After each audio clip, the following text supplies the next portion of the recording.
Now, of course, once you've done there, you want to know, well, what do I need to type in? First thing you need to do, if you haven't done this before, many of you probably have, but for those that may not have, where it says member ID or email, you can actually type in one of those things as well as a username that you may have chosen. Then you type in your password and then just simply click log in. There are many things that you can do once you're logged into Toastmasters.org, but what we want to do in this case is we're going to be dealing with Pathways, which is the education curriculum that Toastmasters uses. So we click on Pathways. And then, of course, since we're online, we want to access this online, we click on Go to Basecamp. Then a little further down, some of us are Basecamp managers, others are simply members. That's why we have a little bit of an option a little further down the screen once you click on that to either go to Basecamp or log in as a Basecamp manager. In this case, when I created the screenshot, I'm also a Basecamp manager. That's why I have two options. If you are not, you will just simply need to click on Go to Basecamp. And congratulations! Hey, give yourselves a hand. You are now logged into Basecamp. Next question. I had this one. I found this very interesting. I just gave a speech. Someone in the club evaluated it. What am I supposed to do to get credit for it in my pathways? This is kind of their wording. And I was thinking to myself, well, what is she really asking me? I mean, you can take that on the surface level, but I realized the wider topic, the topic we can talk about that's going to help them throughout their entire Pathways and Basecamp career, if you will, is how to complete a project. Once you know how to complete one project, you know how to complete every project. First thing we want to do once we're logged into Basecamp, as you saw a moment ago, we learned how to do that.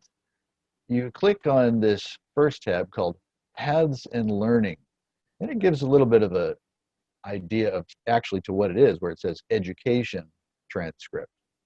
Click on this. Once you do that, you would then open your curriculum. So you can see I was working at the time on leadership development. That's my path. As a matter of fact, that's my Toastmasters curriculum, if you will. So of course, if you have a book, what do you want to do? You can't just look at a book where it's closed. You want to open it. So naturally, you open the curriculum. This is the screen that you will see once you have opened your path, your curriculum. There are all the levels and projects available shown. The levels are on your left, as you can see in the screen. The specific projects within that level are on the right.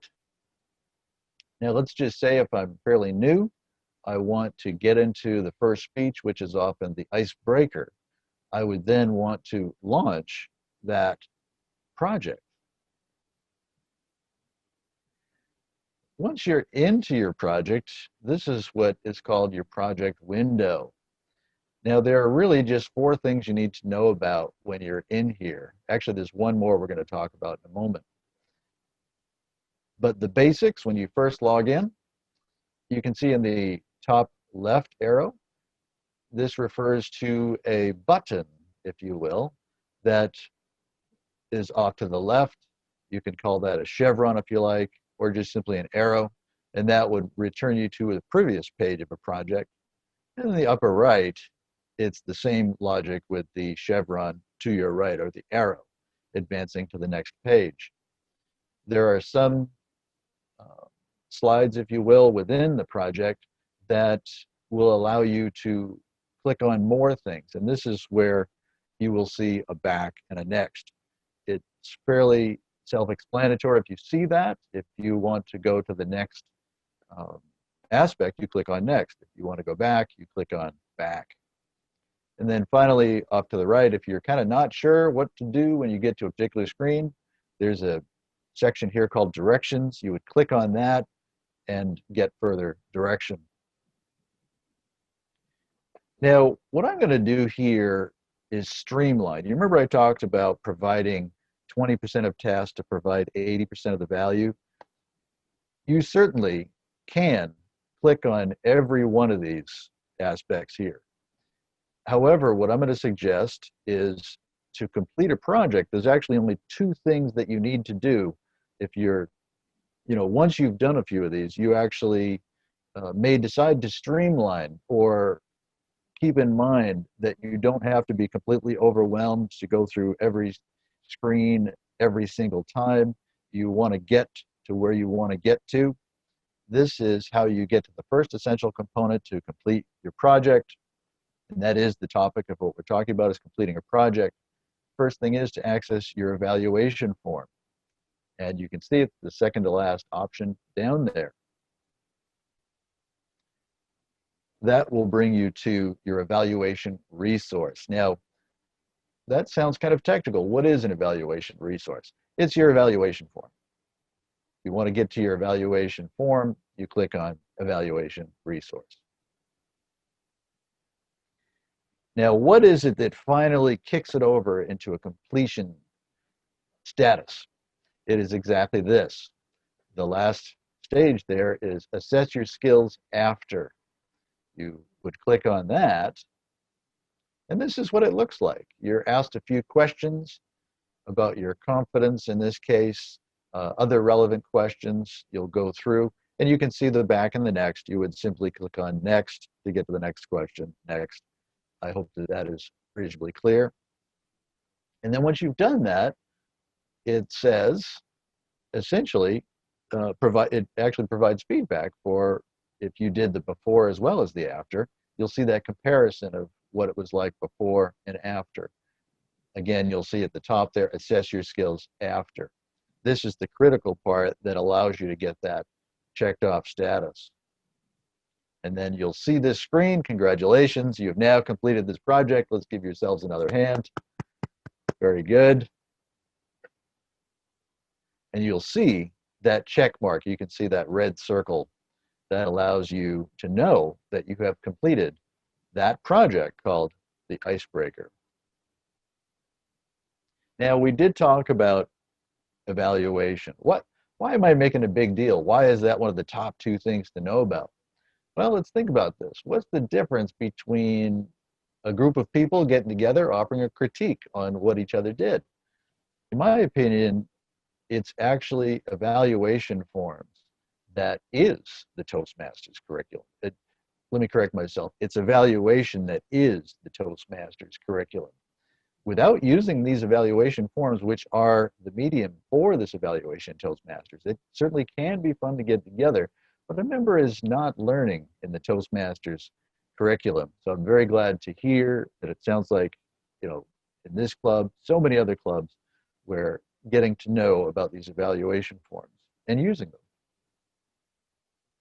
On the positive, I've heard it said, and I would tend to agree with this, evaluation is the crux in Toastmasters, the crux meaning the most important thing. The evaluation forms are critical for learning within the Toastmasters curriculum. The next question I had from another club, another member, where do I find the evaluation forms? Again, glad you asked. There are really two places that I'm going to recommend. The first one is within the project, which I have already shown you. And then the other place, we're going to get a little deeper into where to specifically find this, but it's from the home screen. Once you log into Basecamp, there's a tab, the second one down, it's just called Speech Evaluations. We're going to talk about that briefly in a moment. But of course, once we get the evaluation forms, how do we fill them out? How do we save them? We're going to talk about that. Now, there's a very important point I want to share with you. There's certainly been some confusion in this, and I just want to be clear. You are not required to upload your completed evaluation forms, whether you've received them, or you're actually not even required to save them. I mean, I save all of mine. I've got all of mine organized on my hard drive, but you're not required. It's your choice of how and what to do in that regard. The reason I mention this is I have talked with other clubs which have been trying to get their members to do this, but it's been a real struggle and quite honestly a point of contention, and it's kind of holding certain people back from learning And I'm kind of going, well, why are you, pushing this hard for something that your members don't actually need to do? That was just a question that came to my mind. And I wanted to share this with you in case there was any confusion about this. So the first place, as mentioned, is within the project. This is that project window we were just at a moment ago. You would click on your evaluation. As mentioned, you click on evaluation resource to get to the evaluation form. Now, the other place that I described, from the home screen in Basecamp, in other words, you've just logged in to Toastmasters.org, you've clicked on the things that we suggest in the beginning, you're now here at the home screen. This middle tab is called Speech Evaluations. What is so cool about this is that it actually provides every evaluation form for every path and every level. So if you know it by name, you can access it here. Once you have accessed the form, in order to use the fill function, where you can type things into the form and save it, we must download it first. And now I was using Firefox, so you can see in the upper right, there is a download button. You can then fill in what you need to fill in. Member name, evaluator, the date, the title, and then further down there's your actual evaluation. Once you do that, without doing one of these three things, it will not save. You will not be able to send it properly to your speaker that you just evaluated, for example. We must click on either save, save as, or as well, you could print it. But one of these three things will allow your work to have longevity such that you can send to your speaker. Now, additional Basecamp navigation terms and tips. The top 4 navigational tools at Basecamp, first of all, within a project, the fast access toolbar, that aspect of the bottom of the screen where I showed you how to get to evaluation as well as assess your skills after, that's how we did that. We're going to show you that in a moment again. Now, how can I get anywhere, anytime within Basecamp, meaning from the home screen? Of course, no matter where you are, I've had members tell me that they went into the tutorials and resources and got lost. All they need to do is click on home. It gets you back to familiar territory. Paths in learning. Anytime you simply just say, I don't care about this anymore, I just want to get to my own path, click on Paths in Learning and you'll be there within a microsecond. Now, this one happens to be something you can click on at any time. However, it does tend to be the most complicated. You could leave that alone for a while if you wanted, if you're just beginning. There is the fast access toolbar I described a moment ago. There are those 3 tabs from the Basecamp home screen that you can click on. Finally, a couple of quick terms. Under Paths in Learning, we talked about opening your curriculum, like opening that book. You want to study your curriculum. That's a term, open. You'll see this occasionally. Activate engages the product. You're only going to see this one time, for example, in a project. Once you access it, you'll never see that word again. But it's kind of like in your vehicle. You turn the key to get the accessories on. But at one point, you simply turn the key all the way over, it cranks the engine, launch, starts the project, and once you've activated, you'll never have to activate it again. You simply launch it, you engage it, you want to start what you're doing. That's what that looks like, as we saw before, opening your curriculum. That's the activate button. That was my first time with Write a Compelling Blog, so I had to activate it. And of course, once I did activate it, I would then launch it, start it. To recap, we talked about how to log into Pathways Basecamp. We talked about how to complete a project. We talked about the evaluation forms, where to find them, how to fill them out, and save or print them. And then finally, we talked about some additional Basecamp navigation, bit of an overview in that regard, some of the most important tasks. If you have further questions, my contact information is at the bottom. I also have slides that I'm willing to share with you. If you want to repeat this presentation sometime, I'll have it on the cloud and I'll make sure to put that in the chat if that's of interest for anybody. If you also want to talk about, I know we've been going back and forth with a possible volunteer opportunity, Club VP Pathways. I'm willing to provide training if that's of interest, which is basically just a resident Pathways supporter. We can talk more about that if it's of interest. And then finally, general support for Pathways. I am aware that I have gone over a bit in my time. I certainly appreciate your time and look forward to interacting further today. With that, does anyone have any questions that they would like to ask Dave?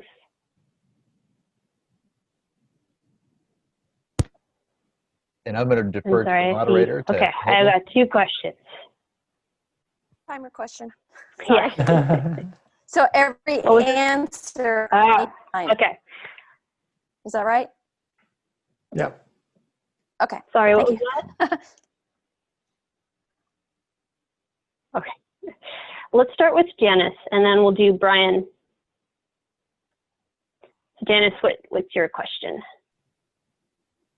What is a good way to get requests and observations about Basecamp to the people who are in charge of what Basecamp looks like? If there are things that really bother us about it, how do we tell them?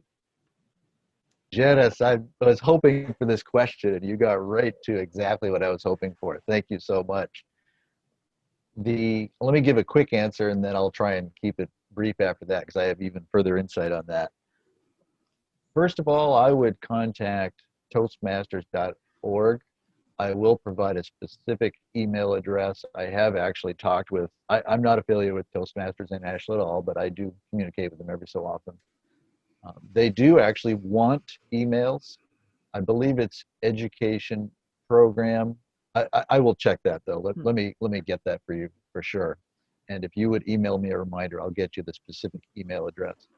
As well, they are willing to work with people by voice. So just calling the same Toastmasters International number that you've probably called for years off and on.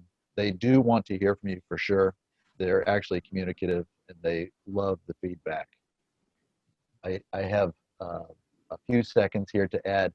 One thing that I might suggest to an individual or a club that is struggling, there's a 3-prong strategy that I might suggest, which is the first prong is exactly what you just said. If you have problems with Basecamp, but the higher level questions, communicate with TI. The second aspect is what I've tried to do is provide tools that will quickly get you in and out of Basecamp throughout your time in Pathways.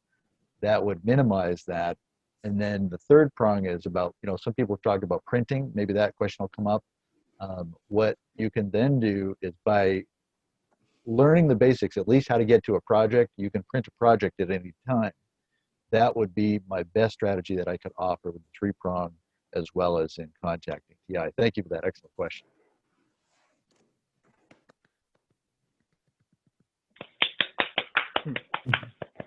Thank you, Dave, and thank you for the question, Janice. Our next question asker is Brian. Brian, please tell us, what is your question? Certainly.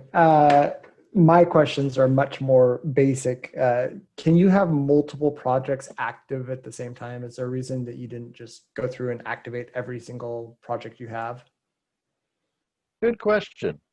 There is no reason that you could or could not decide to do that. This is more just me, Dave Bones, right? I don't actually do that. It's quick enough for me to just simply click activate. But you certainly could. Maybe there's even a wider question is, can you be actually working on, multiple projects at once as well? Certainly. I'm actually in 4 different paths right now. So I'm working on multiple paths as well as multiple projects at all times. I have a spreadsheet which, my entire education path is sort of laid out in my custom design. I'm happy to share my design. It's not that elaborate, but it seems to work for me. But to answer your first question, you can certainly do that. There's no reason to, or in my opinion, not to do it. It's really the preference of the individual. Gotcha. Thank you. Great.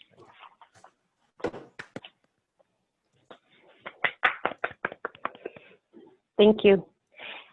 We may have time for one more question if anyone. Oh, Pavaja, you have a question? Sure. Thank you, Cyrene. Dave, the fundamental question that most of the members ask is, for example, they're working on a path which asks them to give a speech on, let's say, negotiation. And they don't recollect anything that they've done recently, but they're really passionate about talking about something else. They went on a vacation and they had a story to share and they want to talk about it. The main question that people ask me is, can I talk about that and get credit for my project? So how do you deal with the situation? Is that allowed, and what do we do about it? Okay, great question, Parvaja, our illustrious area director. Thank you for that. I would like to give you a little bit of a wider strategy on this if I could, and I think it applies to your question about negotiation as well as other projects, which is to take that step back. I think essentially a lot of these Pathways projects are intended for being reflective. Let's take negotiation. One thing that comes to mind is most of us have had to negotiate. If you're a parent, certainly there's negotiation going on a regular basis with your children. Or me, I teach music, so I'm negotiating all the time, trying to get my students to practice more, for example. Or right now, I'm negotiating with all of you. I'm hoping that you'll get at least fired up or at least inspired to look a little further into Pathways and Basecamp in particular. That would be one aspect of answering your question. In other words, go as wide as you need to then get to the crux of the matter, the meat of the matter. Most of us can come up with some way as well. I guess a strategy in this case could be keep a log of some of these topics that come up in your mind.